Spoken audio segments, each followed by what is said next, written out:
gracias a Nerio, Ezequiel, ¿no? El resto de los compañeros del Foro Magno, que con tanto sacrificio y por suerte con tanto éxito vienen repitiendo año tras otro la experiencia del Foro Magno. Tal cual comentó Nerio, la idea mía es hablar de integración regional. Y en la segunda parte del encuentro van a conversar con Pancho Pestana sobre el pensamiento nacional. Las dos últimas oportunidades que estuvimos conversando de este tema, me voy a sacar el micrófono, planteamos una posición que tenía que ver con reconstruir lo que había sido la política de integración regional de la última década.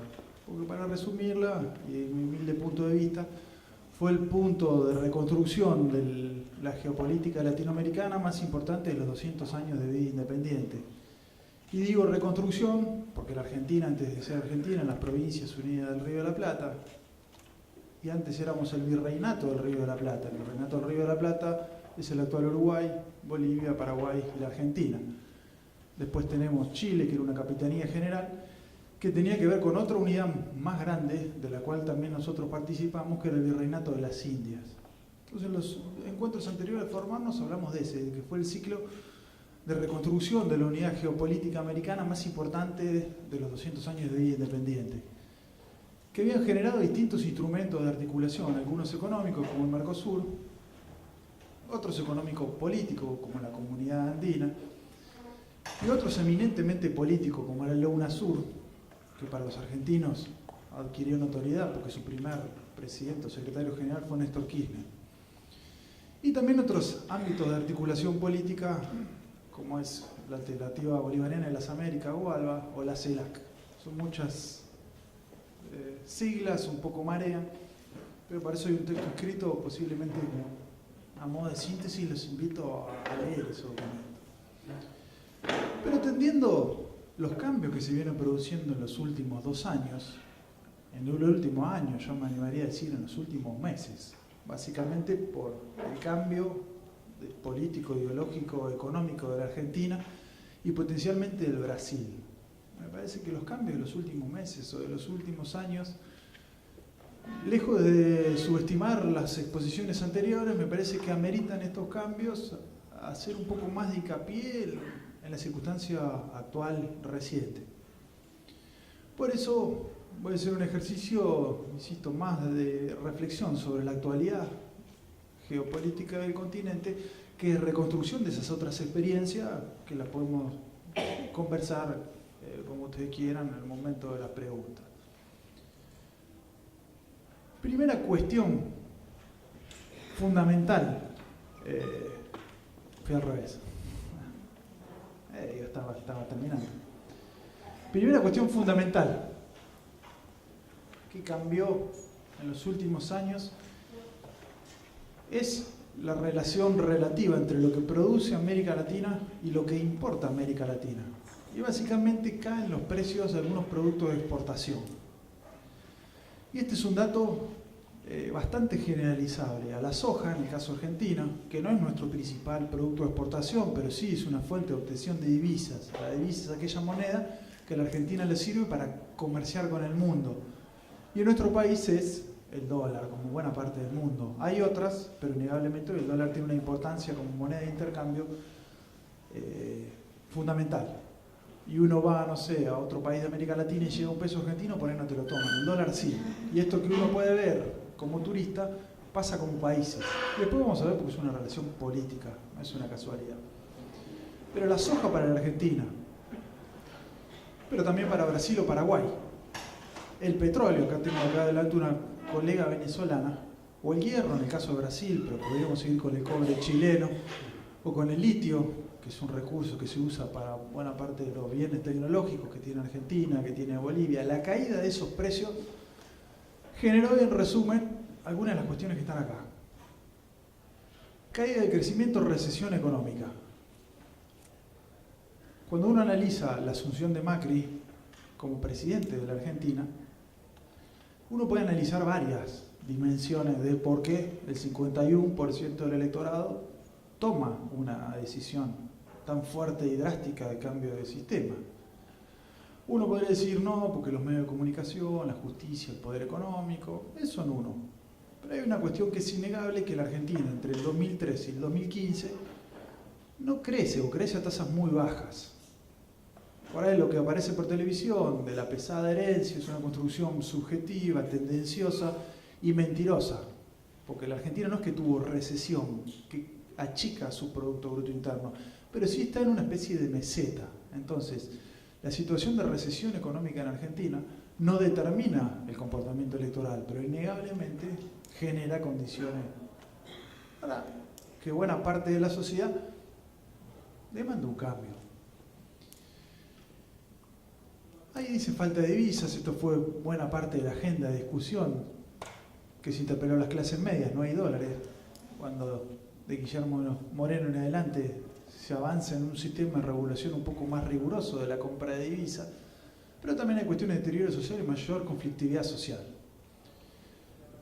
Acá hay una venezolana, la modificación del precio del petróleo, que en el 2008 tenía un piso por barril, unidad, relación dólar-barril, era en el 2008 $146. 2016 está por debajo de los 30. Para Venezuela, cuya economía estriba en buena medida en el petróleo, vamos a decir que tiene una cuota, un comportamiento económico dramática en términos económicos. Entonces uno mira el cambio económico regional, insisto, y va a haber en todos los países dificultades, de distinta intensidad. Para el caso argentino, un país con una estructura económica posiblemente más diversificada que la venezolana, no generó contracción del Producto Bruto Interno, pero sí tasas muy bajas de crecimiento. ¿Cómo impactó en Brasil de manera similar a la Argentina? ¿Cuál va a ser la diferencia de Brasil? Que cuando Dilma Rousseff enfrenta una situación, insisto, económica adversa, aplica un paquete de ajuste del 20% sobre los empleados públicos y reduce ministerios. Claramente, si ustedes suponen que hoy la saca del Brasil a Dilma Rousseff la caída del precio del hierro, que es Brasil exporta cero, o del petróleo, Petrobras, no, a Brasil la saca el establishment. Ahora, innegablemente, cuando uno ve la relación del pueblo frente a Dilma Rousseff, y hay en buena parte de la población brasileña cierto descontento. Y el descontento, entre otras cuestiones, surge de que cuando Dilma tuvo que enfrentar una situación económica adversa, ajustó por el lado de los más débiles. Ahora, con esto lo insisto, los que están ahora, que me gustaría hablar un poco de Brasil, no vienen a apoyar a los más débiles, vienen a quitar todas las políticas sociales que le había dado Dilma Rousseff. Y yo les invito a ver el mapa de América Latina y las dificultades de Chile con la caída del precio del cobre, la Argentina con la caída de la soja, de Brasil principalmente con la caída del petróleo, de Venezuela y Bolivia. Bolivia es el principal exportador de gas. Los principales recursos de exportación del gas boliviano son Brasil y Argentina. Por eso no es casualidad que el gobierno argentino trae gas por Chile. Chile no produce gas, lo importa una empresa vinculada a la Shell, actual ministro de Energía. Entonces, traer gas de Bolivia es una forma de destruir la integración regional, porque lo que busca el gobierno argentino es hundir Evo Morales y acrecentar las ganancias de la Shell, ¿no? Porque hay una constante en buena parte de estos países de América Latina que gobiernan directamente las multinacionales. Entonces, caída del crecimiento, recesión económica, falta de divisas, falta de dólares, una agenda eminentemente de clase media, pero no tanto. Cuando tengo acá colegas venezolanos que saben lo que es la falta de divisa, por lo menos para los estudiantes de intercambio, y deterioro social y mayor conflictividad social y política. Y en los últimos años hubo más conflictividad social en América Latina. Insisto, frente a eso hubo distintas alternativas. Una es la que aplica Brasil, desde mi punto de vista desafortunada, que Dilma termina ajustando. La otra es la de Argentina. Argentina, ¿qué es lo que hace? Déficit. Argentina crece poco, la situación macroeconómica no es la mejor.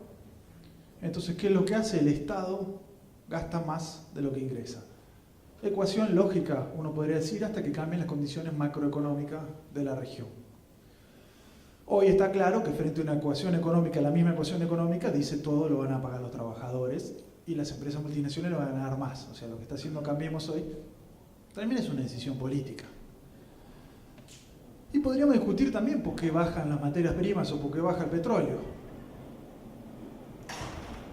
Uno puede decir el petróleo bajó, fue una decisión política de Estados Unidos de explotar ciertas áreas de producción petrolera con nueva tecnología, se llama fracking, o acá vaca muerta, una forma de obtener petróleo diferente a la que se venía haciendo, que es un poco más cara.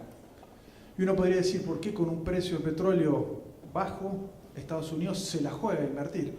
Y podemos decir, Estados Unidos tenía una ecuación política detrás de ese recurso, que era deteriorar el poder político ruso y venezolano. Pero también hay otras cuestiones, como la baja del crecimiento de China, que importa menos combustible, que importa menos soja. Y después hay una debilidad relativa de ciertas mesas de organización del precio de los recursos naturales. En el caso del petróleo es la OPEP. Muerto Hugo Chávez, que fue quien, una de las primeras medidas que toma es recuperar ese instrumento para fijar el precio del petróleo, esa institución se desbarranca. Y por ahí hay decisiones que la toma Arabia Saudita preguntándole a los Estados Unidos. Entonces esta es la primera cuestión que uno tiene que entender. Cambia la economía en América Latina y en el mundo. Estoy yendo al revés, siempre al revés. Ya lo voy a agarrar, ¿eh?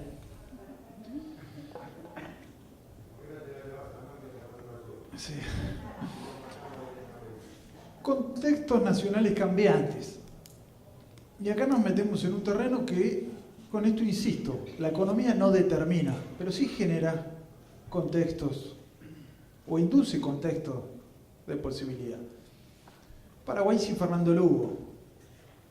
Paraguay es gobernada por la misma fuerza política, el Partido Colorado, de una dictadura sangrienta que se inicia a mediados de la década del 50 con Stroessner, y asume en un periodo muy cortito Fernando Lugo. Y esto es un hecho político. Y asume Horacio Cartes, que es un empresario como Macri o como el presidente de México, Peña Nieto, o como fue el presidente de Chile anterior a Bachelet. En Argentina asume Cambiemos. Y uno mira el gabinete y hay un desplazamiento político, pero también de clase.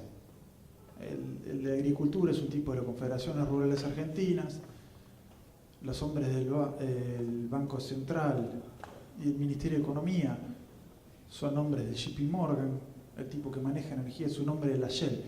Y si ustedes van a mirar los gabinetes de buena parte de los países de América Latina que han ido cambiando su fuerza política, ocurre lo mismo. El ministro de Finanzas en Brasil era un tipo del Banco de Boston, con la particularidad que Lula lo había tenido presidente del Banco Central. Detalle no menor, ¿no? Y si uno va a mirar quién es el ministro de Agricultura de Brasil, es el principal productor de soja de Brasil, uno de los principales productores de soja del mundo. O sea, esto que ve Paraguay con un empresario en el poder que compra un partido, el Partido Colorado lo compra como compra una franquicia, y que pone un representante directo de una multinacional, y el capital transnacional, es una realidad que hoy uno ve con Macri y que ve en Brasil. Hay el PMDB, es un partido que se funda en Brasil en el 1964. En 1964 en Brasil hubo una dictadura. Dictadura un tipo que se llama Castelo Blanco. Y Castelo Blanco refunda el sistema de partidos, prohíbe un montón de partidos y crea dos. Uno cuya sigla es Arena y el otro es este. ¿Y qué es el PMDB? Un partido del establishment brasileño, que tiene representación en buena parte del Brasil y que no tiene ideología. Prácticamente no tiene ideología y que se ha ido acomodando en todos los gobiernos. Es un partido que nace del núcleo del establishment brasileño y que ha tenido tradicionalmente una función conservadora, impedir los grandes cambios políticos en Brasil. ¿Y por qué lo toma Lula da Silva, que quien pone al vicepresidente Temer o el presidente en funciones y al presidente de la Cámara de Diputados? Y estas son las cosas de la política, ¿no? Ya no estamos en términos económicos, sino en política. ¿Por qué Dilma Rousseff hace una alianza con un partido que la voltea? Y porque este partido le dio gobernabilidad, le dio quórum en la legislatura. Quórum en la legislatura que usó el establishment económico y político brasileño para sacar a Dilma. Entonces, cuando uno mira el gobierno de Dilma, el juicio político que le hacen a Dilma, hago un paréntesis, que nada tiene que ver con la corrupción. En el juicio político, lo que le atribuyen es, por ejemplo, haber girado recursos a algunos estados sin pasar por una ley de Congreso. Cuestión que yo digo, más que un delito, pero un juicio político, uno podría decir era un problema, se podrían haber llevado puesto, no sé, a un presidente de banco o al director del Banco Central, no a la presidenta. O sea, en el juicio, en esto insisto, que le hacen a Dilma, no tiene que ver con las causas de corrupción en Petrobras, ni nada que se le parezca.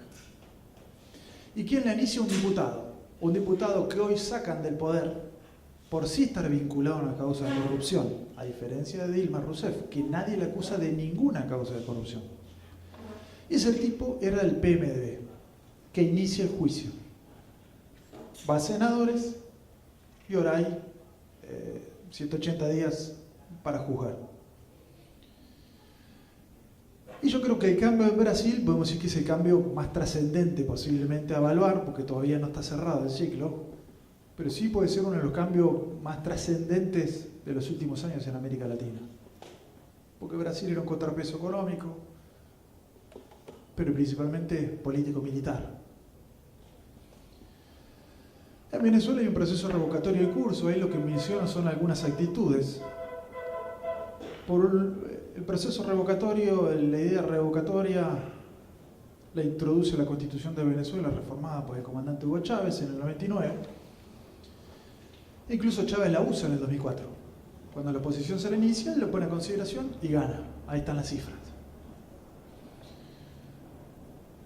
La oposición está pidiendo la aplicación de esta cláusula, que es constitucional, pero que tiene un procedimiento, junta de firmas. Hoy se está discutiendo eso. ¿Y ahí qué es lo que dice? La Organización de Estados Americanos es una organización que crea en los Estados Unidos en 1948, que fue algo así como la mesa a partir del cual los Estados Unidos domina América del Sur. Tiene un presidente. El presidente que dijo, voy a apoyar a la oposición a Nicolás Maduro. Incluso Nicolás Maduro es algo así como una especie de dictador porque no aplica los principios del ordenamiento democrático y hay que aplicarle lo que se llama ahí una carta democrática. La OEA que dice, en Venezuela no hay democracia, Maduro está bloqueando el proceso de discusión del revocatorio, lo tenemos que voltear, que sería algo así como que a Maduro lo sacan los Estados Unidos. Y la UNASUR convoca el diálogo con la oposición y después la OEA termina convocando el diálogo con la oposición. Pero la situación de Venezuela, que fue, podemos decir, la cabeza del bloque anti-neoliberal, Hugo Chávez fue el gran hombre del anti-neoliberalismo, el primero, en el 98, cuando llega al poder. Después antes hubo un golpe de Estado y proceso de construcción política. Entonces hay un bloque que llamé Mercosur, un conjunto de países vinculados a una unidad. El Mercosur tiene como miembros permanentes a Argentina, Uruguay, Paraguay. Después tiene a Venezuela, que es el último que se suma, como miembro pleno, y a Brasil. Y después tiene otros países que son observadores o tienen otras entidades. Entonces el bloque Mercosur cambia, y está cambiando. Insisto con lo de Brasil. Es decir, la modificación de la política de Brasil, uno puede decir, cae Dilma, y cae Cristina, es un empujón para Dilma. Y cae Dilma, es un empujón para Nicolás Maduro. Difícil de dimensionar porque uno estaría haciendo futurismo. Después hay una Alianza Bolivariana de las Américas, o ALBA, una organización de integración que va a promover Hugo Chávez, con el comandante y líder de la Revolución Cubana, Fidel Castro, que era un tipo de integración más preocupado por la cuestión social, intercambio de médicos, operaciones de catarata, es una agenda de problemas más que tienen que ver con la gente, con el problema de la gente. Cuando uno piensa en Mercosur, tiene una agenda social, pero mucho más subordinada, y la gran preocupación del Mercosur, su mercado común del sur, es un tema económico, al punto que el Mercosur hoy generó, por ejemplo, una patente en común, y no tiene un sistema de prácticas profesionales en común, y no tiene tampoco un sistema de reconocimiento académico para alumnos de todo el sistema en común, pero sí una patente de auto, porque innegablemente es un mercado. Y el ALBA, insisto, es una idea de integración promovida en su momento por Hugo Chávez con Fidel Castro, con una agenda social. Y también se están produciendo algunas modificaciones.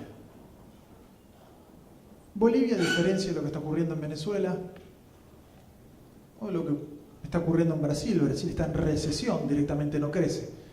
Argentina está en recesión, incluso va a decrecer con inflación, eso se llama estanflación. El escenario macroeconómico de la Argentina es el peor.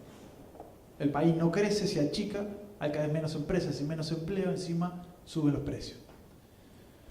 Bolivia va a crecer este año, se calcula 3-4 puntos.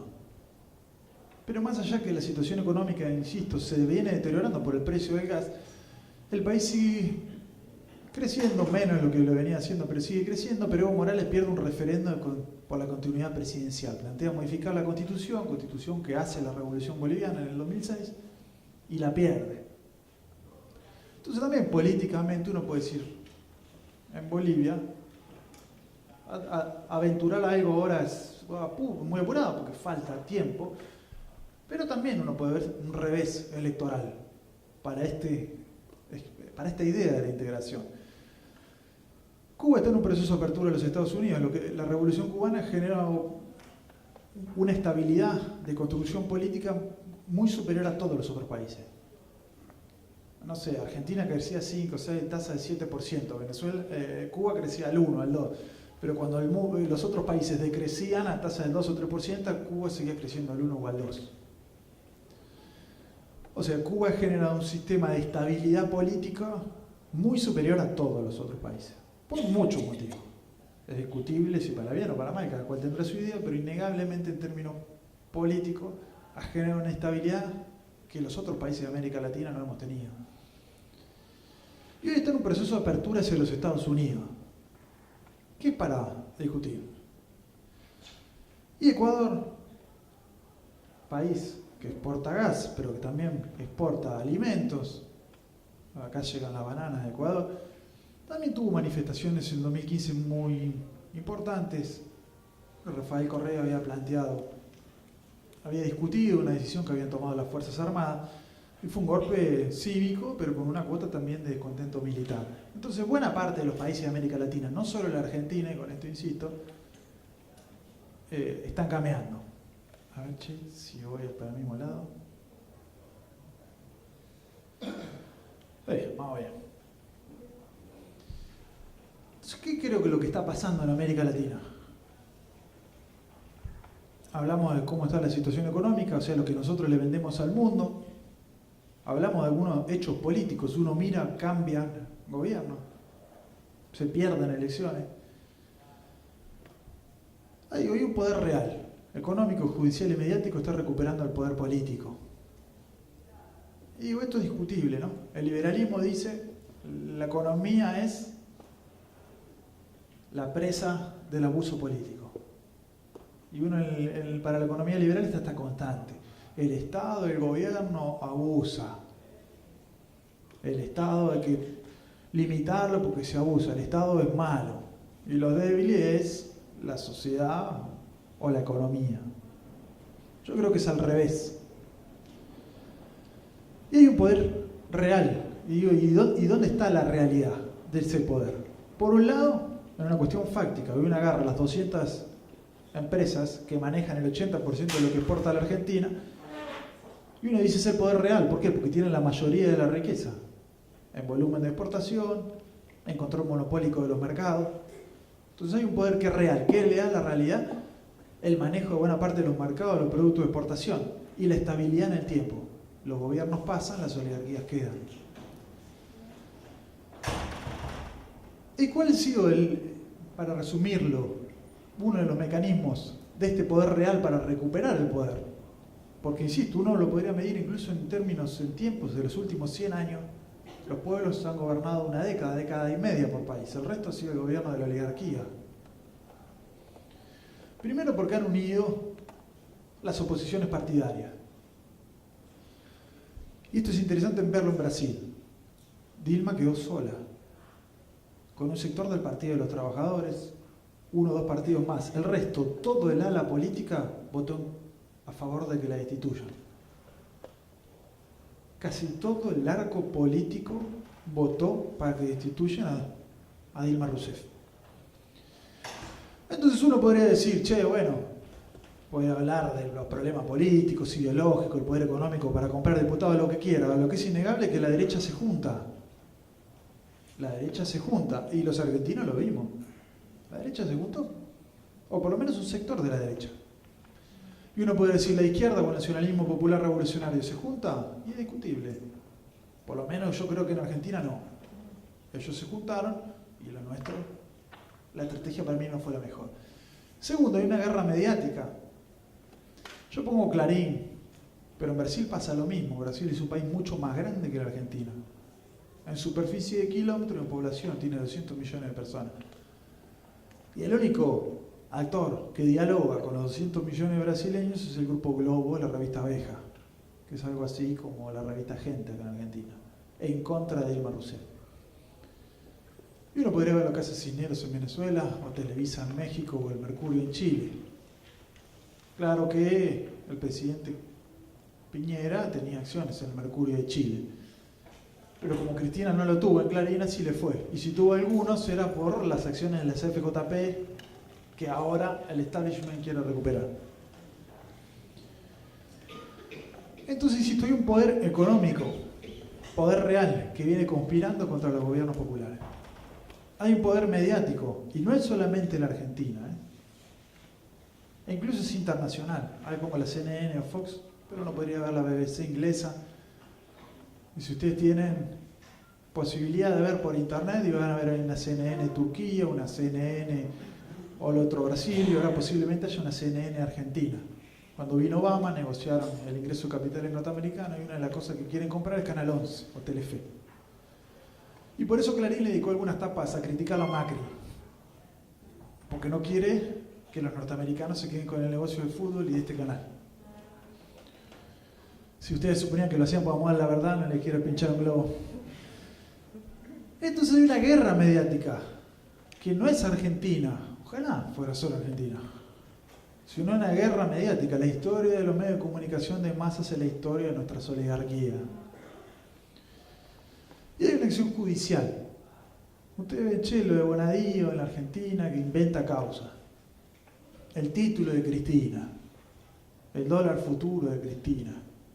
Y se junta con el poder de arriba, poder judicial y mediático. No hay jueces, hay artistas de televisión. Después consiguen los extras, algún pelagato de estos cualquiera, que no conoce a los procesados o a los imputados, pero le contaron que escuchó en un bar que le dijeron que había una plata en una bóveda. Después sacan los perros y van a no sé dónde. Entonces hay una acción judicial, y este también es el poder real. Porque la justicia también es de la oligarquía. Hay cosas que la oligarquía te puede dar a un cargo de diputados, senadores. Los medios los va a manejar prácticamente de manera oligopólica. Ahora la justicia la maneja toda. La familia judicial, que parte del establishment económico de casi todos los países. Y acá en Argentina hoy molesta, claro que molesta. Trabó el proceso de descapitalización de Clarín y de adecuación a la ley de medios. Pero en Brasil le metió un torpedo a Lula da Silva. Lula da Silva asumir como jefe de gabinete porque se suponía que tenía que reconstruir el tejido de alianzas políticos, que después permitió voltear a Dilma, y la justicia lo para. Entonces esta idea de que la justicia, insisto, es un poder cuya ley es interna, que no se somete a la soberanía popular, que es eterno, que atraviesa los gobiernos y que es eminentemente clasista, son los hijos de los ricos y la aristocracia, los jueces, es un problema argentino, pero también brasileño, y uno podría seguir a buena parte de América Latina. Decía José Hernández que la voz de los pobres se escucha como una campana de palo. Bueno, para los jueces es así. Es un poder, insisto, que escucha solamente al establishment. Y después hay una guerra económica. Claramente hay una guerra económica. Estados Unidos puede intervenir en la fijación del precio del dólar para debilitar a Venezuela o a Rusia. Argentina sufrió fuga de capitales. Por eso que ellos personas que dentro de la Argentina quisieron regular la salida de capitales los mataron. Dícese, por ejemplo, Guillermo Moreno, lo mataron. Porque regulaba la salida, por ejemplo, vos tenés un supermercado, cuántos dólares podías sacar al extranjero, cuántos tenías que dejar acá. Entonces hoy hay una guerra económica contra los países, contra todos los países. Y vuelvo al caso de Bolivia. Su principal producto de exportación en Bolivia es una revolución, que lo que hace es devolver la riqueza de Bolivia a los bolivianos. Así de simple. Y uno de los principales productos de la revolución, la exportación, es el gas. Y hoy el establishment que maneja el Ministerio de Energía, insisto, está trayendo gas de Chile, que no produce gas, aunque lo paguen más caro, para hacer negocios con la Shell y voltearlo a Evo Morales.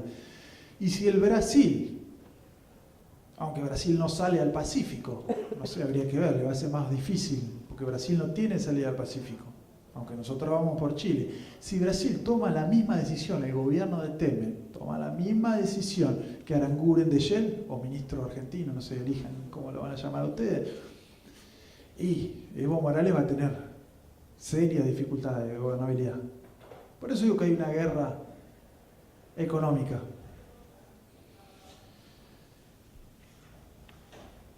Y esto, recuperación de los Estados Unidos, hay una cosa que se llama Alianza Pacífico.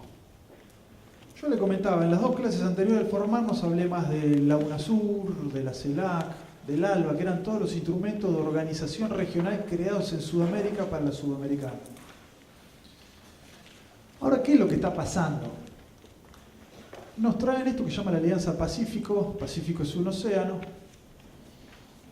que integra Chile, Perú. Ahí no sé qué pasó con las alternativas presidenciales, porque este nombre es difícil, que no me sale, más fácil hablar de Fujimori, que es la hija. Estaba a un punto de diferencia. Hubo elecciones en Perú, después hubo una segunda vuelta y aparentemente ganaría el opositor a Fujimori. Santos y México de Peña Nieto. Peña Nieto es un empresario parecido a Macri. Esta gente hace una alianza comercial, la Alianza del Pacífico, que lo que viene a aplicar en estos países es una iniciativa que venía trayendo los Estados Unidos de hacer una alianza de libre comercio a nivel regional, que en Argentina adquiere notoriedad pública en una cumbre muy importante en Mar del Plata, donde se hace una contracumbre, claro, como Hugo Chávez ha hecho al carajo, porque en el 2005, entre Hugo Chávez, Néstor Kirchner y Lula da Silva, hay un acuerdo tácito de que el modelo de integración que produce los Estados Unidos es pernicioso para nuestro país. Hago una llamada de atención. El año pasado vos traías el carrito comercial de los Estados Unidos, el carrito comercial de la Argentina, los ponías los dos acá. Intercambiabas valores. Estados Unidos tenía un superávit de 4.500 millones de dólares.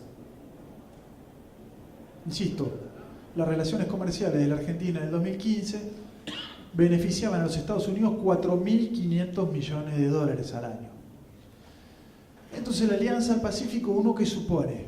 Que profundizaría esta situación de subordinación económica para nuestros países.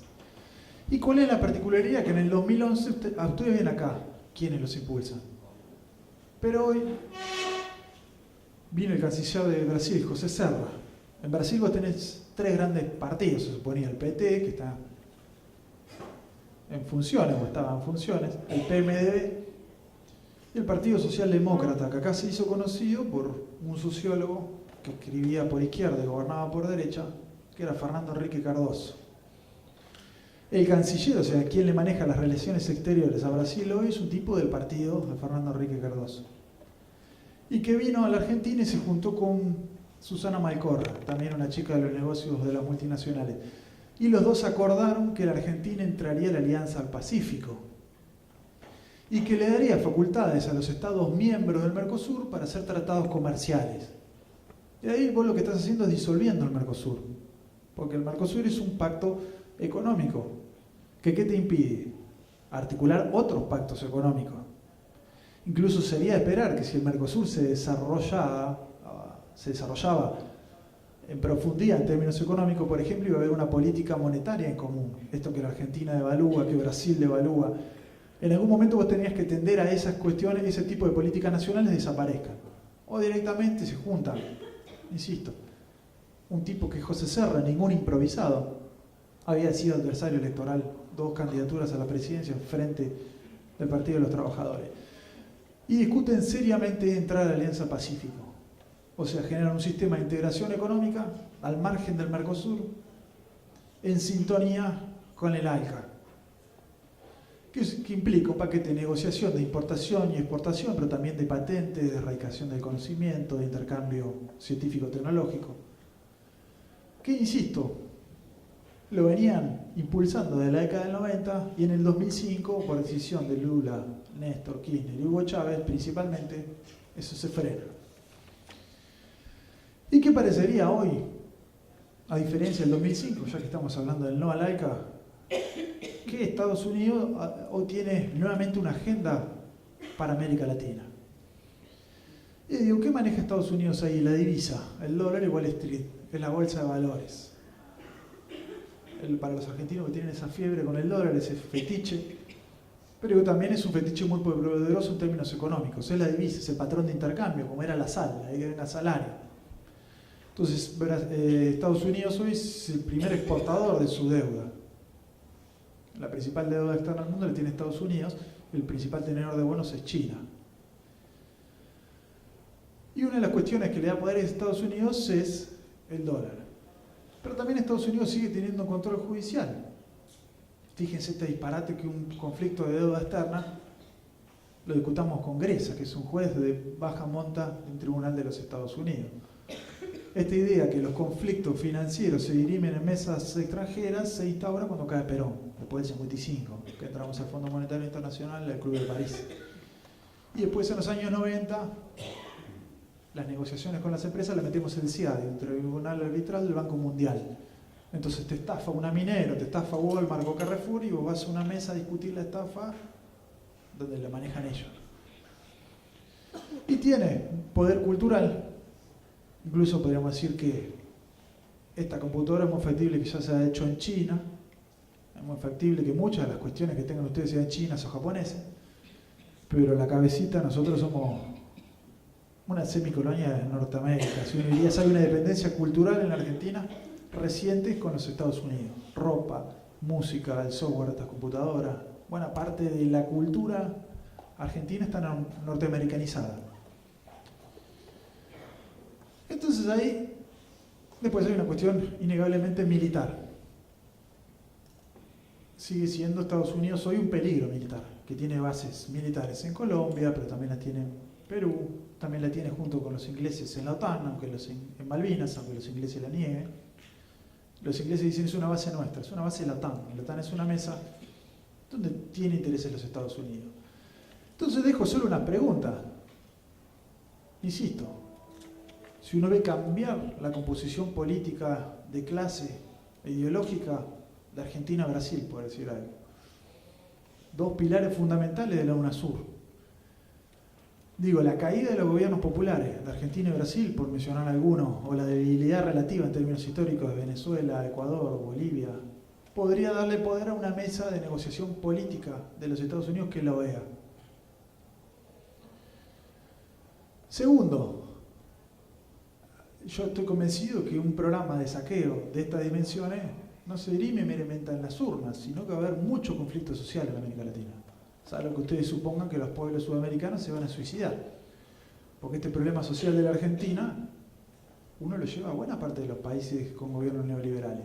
Entonces se viene una etapa de mucha conflictividad social. ¿Y qué van a hacer los norteamericanos? Y yo creo que van a acentuar la estrategia de bases militares o de intervención militar en América Latina, como la tuvieron siempre. Hasta que Nilda Garré los echó del Ministerio de Defensa en Argentina, o hasta que Lula da Silva decidió que Brasil ya no era más el subimperialismo brasileño con los Estados Unidos. Entonces esa posibilidad de hacer un Consejo de Seguridad de la UNASUR, uno podría decir, bueno, en este esquema, en esta circunstancia, está en jaque. Y ahí es lo que le decía, lo del Mercosur, frente a una alianza del Pacífico, está en discusión. Y finalmente, y para ir redondeando, uno puede decir en términos relativos, parece que hay una recuperación de los estados del poder de los norteamericanos en nuestro continente. Y también cambiaron algunas realidades mundiales. La sigla BRICS es Brasil, Rusia, India, China y Sudáfrica. Ya estoy medio excedido de tiempo, pero ahí básicamente China está creciendo menos. Nosotros le exportamos menos soja, por decir algo, consumen menos petróleo, modifican el precio del petróleo en Venezuela. Y Rusia, que tiene problemas con el petróleo, podemos decir que su geopolítica cada vez más está centrada en algunas discusiones, ahí figura en Europa y en Asia. Entonces todo da a entender que en un sistema mundo, que en los Estados Unidos, que viene con fuerza para América Latina, los otros sistemas geopolíticos de contrapeso, no digo que desaparecen, pero están en una circunstancia posiblemente que no era la de algunos años. Y principalmente Rusia. Y la perspectiva, digo. Por un lado, hay varios gobiernos populares. Sigue Nicolás Maduro, sigue Rafael Correa, sigue el Evo, el Frente Amplio gobierna en Uruguay. Una coalición de centroizquierda gobierna Chile. Entonces, primero lo que quiero aclarar, digo, aunque el panorama con algunos de los cambios que hablé no son los mejores, yo que sé, hay varios gobiernos populares en América Latina. Posiblemente, digo, hay una alternancia neoliberal. Y para nuestro gobierno, posiblemente la gran discusión será las organizaciones libres del pueblo de base fuera del gobierno, como vuelve más fuerte, creo yo, dentro de 4 o 6 años, depende del cronograma electoral. Y lo que sí creo, yo no quiero asustar a nadie, pero sí me parece que hay que ser consciente que se viene una etapa de muchísima conflictividad político-social en América Latina. Muchísima conflictividad social. Y yo estoy convencido que si no somos conscientes de esto, es muy factible que se reitere una constante en la historia de América Latina. Que los pobres los ponen los muertos y las clases altas ponen las balas. Entonces yo creo que este tercer eje hay que entenderlo. Vamos a algunos años de muchísima conflictividad social, donde el poder económico hoy coincide con el poder judicial, poder mediático, poder financiero y poder político. Y que eso amerita organización, unidad, humildad y conciencia. Y para cerrar, digo, para ser optimista, yo creo que, como dice la compañera Eva Duarte, la patria dejará de ser colonia o la bandera flameará sobre sus ruinas. Gracias.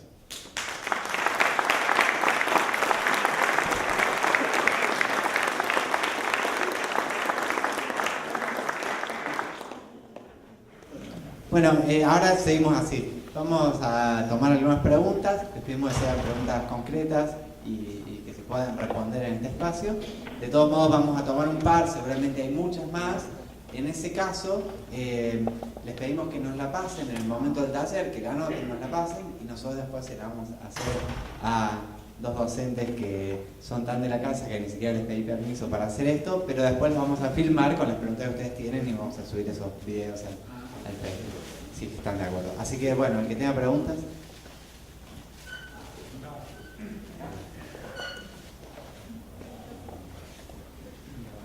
Hay una parte en letras chiquitas que dice: el gran dato de los últimos años es la modificación del accionar del Vaticano. ¿A qué se refiere eso?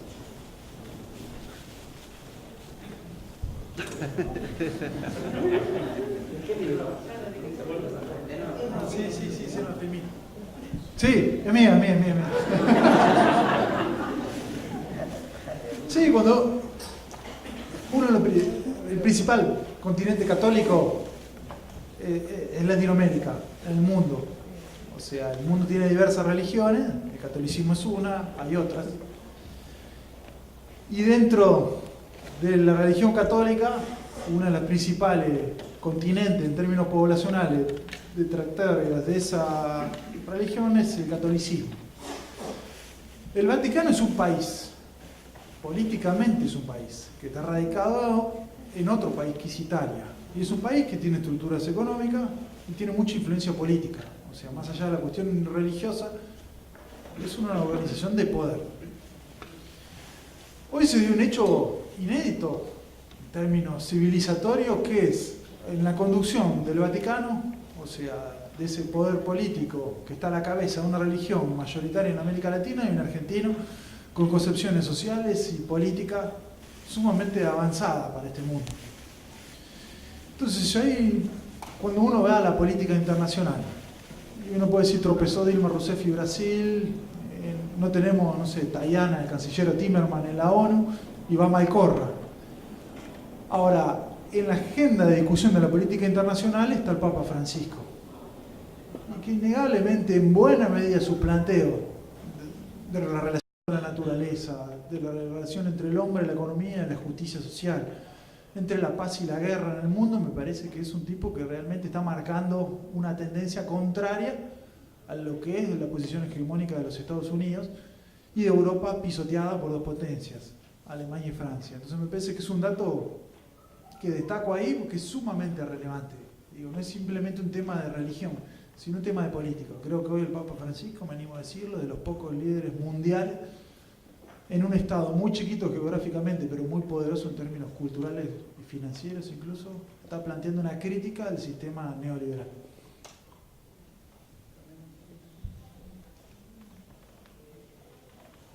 Yo agregaría una cosa, ¿no? Digamos, nosotros acá en el seminario trabajamos la Laudato Si, ¿no? Porque obviamente forma parte de la expresión, digamos, de un sector, digamos, no es el único, y resulta muy interesante, es quizás inclusive en la misma Europa se está discutiendo con una pieza filosófica importante, contracultural si quieren llamarlo, más allá de dónde surja. Es un texto muy parecido, digamos, tiene mucho de la comunidad organizada, tiene muchas influencias filosóficas del social cristianismo, del peronismo, seguro se nota claramente, aunque la trató de disimular, pero también incorpora cosas muy interesantes, como esta idea muy americana, de la salvación del ser humano y de la tierra están unidas. Es decir, el industrialismo está en una carrera, digamos, ¿no? Industrialicemos, digamos, no importa el contexto, digamos, ¿no? No importa el contexto. Somos parte diferente. Hay una separación entre naturaleza y cultura. Y quizá lo importante de esta encíclica es que la primera vez que se asocia, porque se acuerda que hay un principio cristiano que dice a los seres humanos y dominar la tierra, ¿no? Esa idea rompe con esa idea de dominio y de superioridad antropocéntrica que tenía, digamos, el viejo cristianismo, y empieza a plantear la idea de la vida como una integración esencial, ¿no? Como se decía, bueno, la tierra puede vivir sin nosotros, ahora nosotros sin la tierra no podemos vivir, ¿no? Entonces tenemos que empezar a pensar estratégicamente, porque evidentemente este proceso de industrialización descontrolada nos está llevando a la destrucción de la base misma de nuestra propia existencia.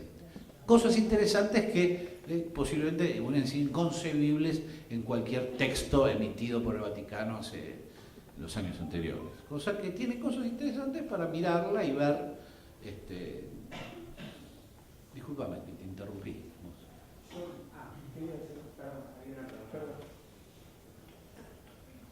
Hola, para vos, para Alex. Nos dejaste medio en tu final terrible. Y es algo que nosotros venimos hablando ya hace no tantos meses, hace poquito, ¿no? Y a mí me desespera, y a muchos nos desespera, el tema de que nos están pasando por encima, justamente en la parte, destruyendo todo lo social, o casi todo lo social, y viendo que mucha gente está pasando tantas necesidades. ¿Y qué hacemos mientras tanto? Esperamos cómodamente sentados y nos pasa por encima. Entonces, ¿qué hacemos? Bueno, yo creo que es la política. Me parece que es la política, los partidos políticos, la única alternativa para me parece a mí, el gran momento civilizatorio, porque lo que está en juego ahora no es simplemente un gobierno, sino es la civilización, porque realmente este nivel de violencia social, ecológica, macroeconómica, no hay mundo ni comunidad que aguante. Yo creo que, y comparto con Pancho, hemos pasado contrarrevoluciones peor, la del 30 que volteó Irigoyen y que lo puso Rockefeller, como ahora lo pone la Shell, la del 55 que incluso vino con bombardeo y con fusilamiento, y la del 76 que fue un reguero de sangre. Yo creo que el pueblo argentino ha pasado peores que esta. Entonces yo soy sumamente optimista, que es la política la que nos llevó a este momento y la que va a resolver. Entonces cada uno de ustedes lleva un bastón de marical, decía el general Perón. Cada cual de ustedes de su ámbito de influencia tiene una responsabilidad que cumplir, de un comedor, una cátedra, una escuela, cualquier centro cultural. Entonces digo, yo no me parece que no tengo una solución mágica. Lo que sí yo creo que en la política, insisto, y hemos pasado por mucho peores. Y procesos muy profundos que comparto con Pancho no se van a ir así nomás. Yo creo que nos agarra este esquema que ya lo vimos en el 89, pero la diferencia es que creo que esta sociedad está mucho más politizada, veo mucho más organización, además lo que hizo Pancho en términos culturales, y lo ves en las pintadas, en las movilizaciones. Entonces yo soy optimista, pero insisto, hay un solo camino para mí, que es la política. Si hay alguien que va a resolver esto, es la política. Entonces cada uno de nosotros sabrá de su lugar. Ahora, lo que sí digo, no se trata de asustar, sino de concientizar que del otro lado está el poder económico, que tiene poder mediático y judicial, y no es broma. Yo creo que si nosotros hubiéramos tenido esta conciencia en las elecciones pasadas, hoy Scioli sería presidente. Pero creo que muchos compañeros subestimamos lo que estaba pasando, yo qué sé. Me parece que no hubo conciencia, yo sé que la unidad, además de conciencia, explica un montón de cosas, pero me parece que es la política, conciencia, humildad. Yo sé lo que creo que hay que ir hacia la unidad. Yo creo que con el kirchnerismo solo no alcanza, con el pejotismo solo no alcanza, con la CGT solo no alcanza. Yo creo que esta derecha se va a ir no solo con un paro de gatos, sino con un paro de transporte. Entonces yo sé lo que creo que hay que trabajar. Algunos hablarán del PJ, otros de la CGT, otros del kirchnerismo y otros de otro lado, de la izquierda, no importa. Ahora es, insisto, militancia, conciencia y unidad. Si nosotros llegamos de acá a 4 años con esta agenda y volvemos al gobierno, no estoy convencido de eso. Difícil. O fácil. Fácil, ¿bien? No va a ser fácil. ¿Sabes por qué? Porque yo creo que la Constitución, sobre el que se creo que mi pueblo ya los ha arrepentido. Ya los está viendo y lo hizo. Los ha arrepentido. Porque ellos querían un cambio. No sabían qué era el cambio. Ellos creían que iban, o sea, hasta ahora estuvimos bien, pero queremos mejorar las cosas que se hicieron mal. Entonces, inculcarles a ellos que ellos van a cambiar.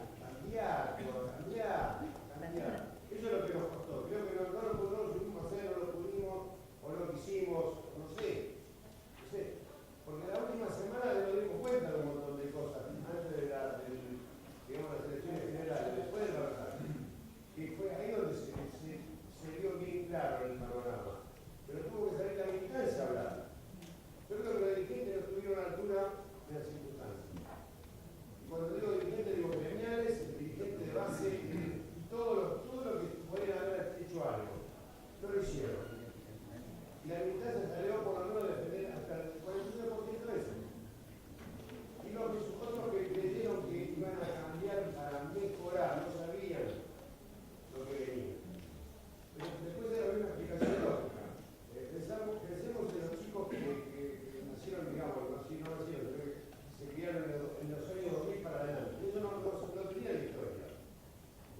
Y eso eran el 35% de los votantes. Y eso lo llevó a lo que estamos. A la gran discusión de nuevo, a empezar de nuevo, siempre a empezar de nuevo. Eso es lo que no creo que no teníamos nadie. No que eso. Sí, yo te respondería lo siguiente, porque la pregunta de la compañía fue ¿qué hacemos? Mira, la Argentina tuvo una cosa muy interesante cuando uno mira la historia un poquito más amplia, que fue, digamos, que tenemos una tendencia hacia la autoorganización. Esa tendencia hacia la autoorganización la expresó filosóficamente Perón en una frase que se llama Organizaciones Libres del Pueblo, ¿no? Es decir, ¿qué significan esto? Por ejemplo, las organizaciones del pueblo fueron las que resistieron de alguna mente los primeros embates de la explotación de los inmigrantes a través de lo que se conocía en ese momento, ¿se acuerdan? Como mutuales, asociaciones, socorros mutuos, asistencia. Los sindicatos, los clubes, es decir, hemos desarrollado dentro de nuestra particularidad, esto no sucede en otros países, ni siquiera en Latinoamérica, que generalmente ante los momentos de crisis, los argentinos tendemos a juntarnos y a autoorganizarnos en distintas formas de asociación que a veces se orientan, que van desde un interés, digamos, de género hasta un interés deportivo o un interés político, gremial, etc. Entonces a mí me parece que estos momentos son para fortalecerse en esas organizaciones. Yo, digamos, si pudiera recomendar algo, es eso, es justamente plantearse, fíjense el rol que jugaron las organizaciones en el 2001, fíjense el rol que jugaron los sindicatos digamos, en las décadas de máxima explotación en la Argentina.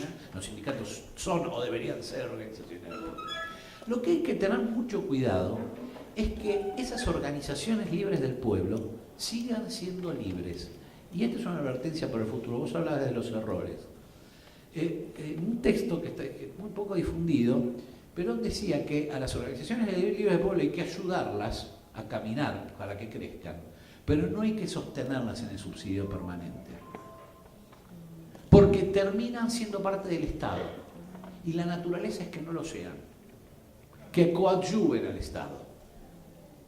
Yo creo que uno de los errores, porque hay que hacer la autocrítica, compañeros, si no, discúlpeme, digamos, yo soy un pensador crítico, digo, y aparte tenemos una experiencia histórica y alguien que lo vivió. Cuando vos fíjate, el gran crisis del sindicalismo cuando le entregan las obras sociales, cosa que nunca hizo Perón, pero sí lo hizo Onganía.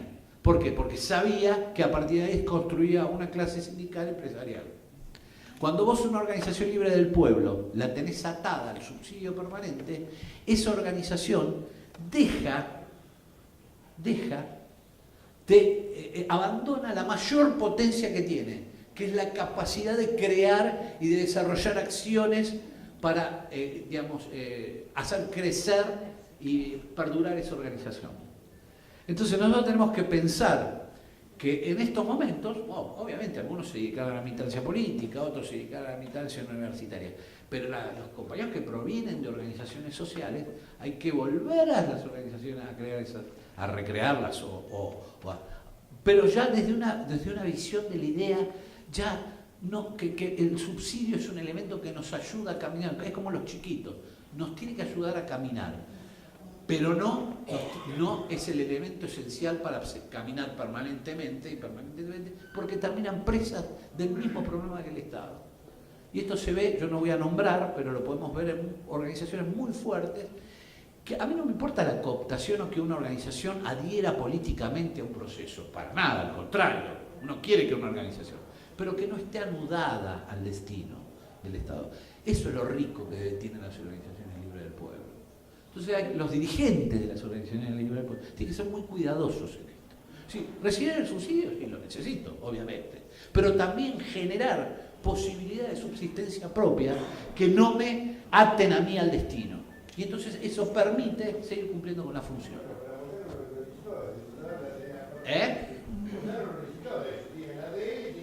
Pero por eso yo te dije, el gran problema del sindicalismo es justamente cuando Onganía les entrega las obras sociales. Yo quería preguntarle su opinión.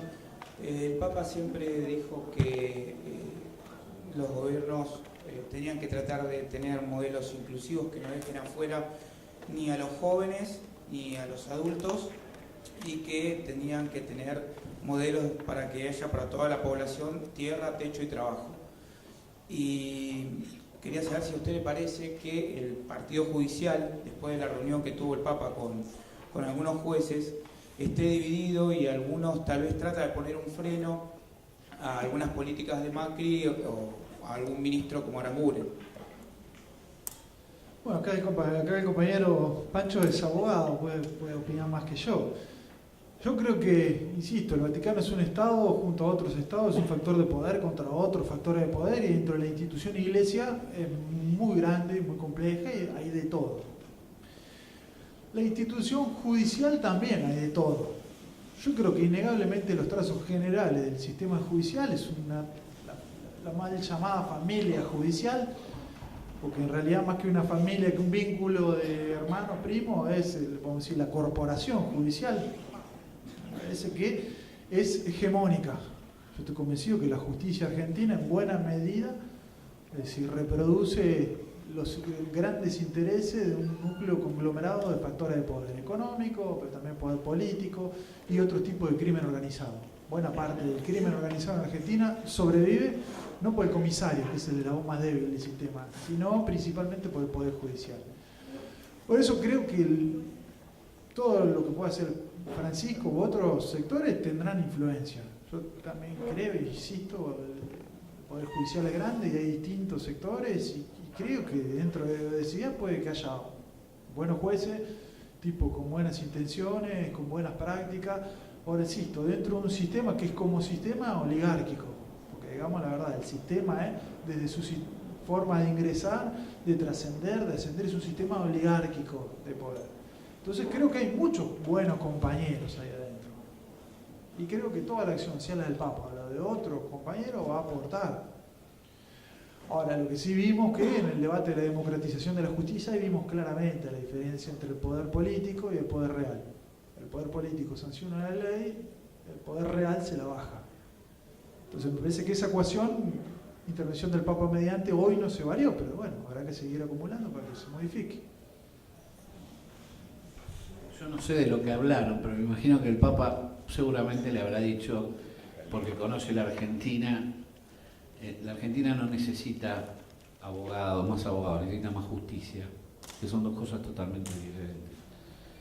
Segundo, le habrá dicho los derechos que fueron reconocidos no los conculquen, porque él vivió la experiencia de la conculcación de los derechos sociales de la Constitución del 49 y vivió las consecuencias generacionales de la eliminación de los derechos consagrados en una de las constituciones más modernas y transformadoras del mundo.